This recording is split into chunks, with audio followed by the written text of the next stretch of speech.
माजी सैनिकांच्या प्रलंबित मागण्यांसाठी सर्व माजी सैनिक संघटनांच्या वतीनं शनिवारी नागपूर येथील विधान भवनावर एल्गार पुकारण्यात आला।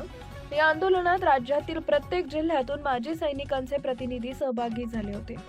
आंदोलनादरम्यान शिष्टमंडळाची सैनिक कल्याण मंत्री माननीय नामदार श्री शंभूराज देसाई यांच्यासोबत बैठक झाली।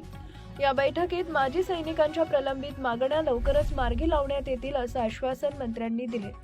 आंदोलनकर्त्या सैनिकांची कठोर भूमिका व संभाव्य परिस्थितीची माहिती पोलीस विभागामार्फत सरकारला देण्यात आल्यानंतर सैनिक कल्याण मंत्र्यांनी या विषयाची दखल घेत शिष्टमंडळाला भेटीची वेळ दिली।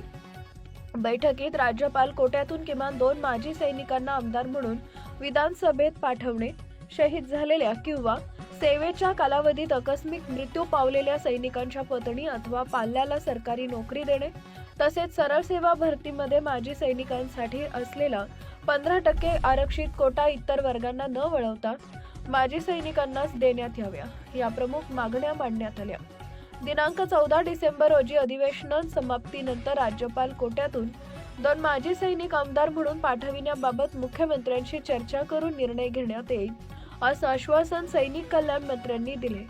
तसेच शहीद किंवा आकस्मिक मृत्यू झालेल्या सैनिकांच्या कुटुंबियांना अनुकंपा तत्वावर नोकरी देण्याचा अधिकार राज्य शासनाकडे नसला तरी या विषयावर केंद्र शासनाकडे विनंती करून तोडगा कसा काढता येईल याबाबत प्रयत्न करण्यात येतील असंही त्यांनी स्पष्ट केले।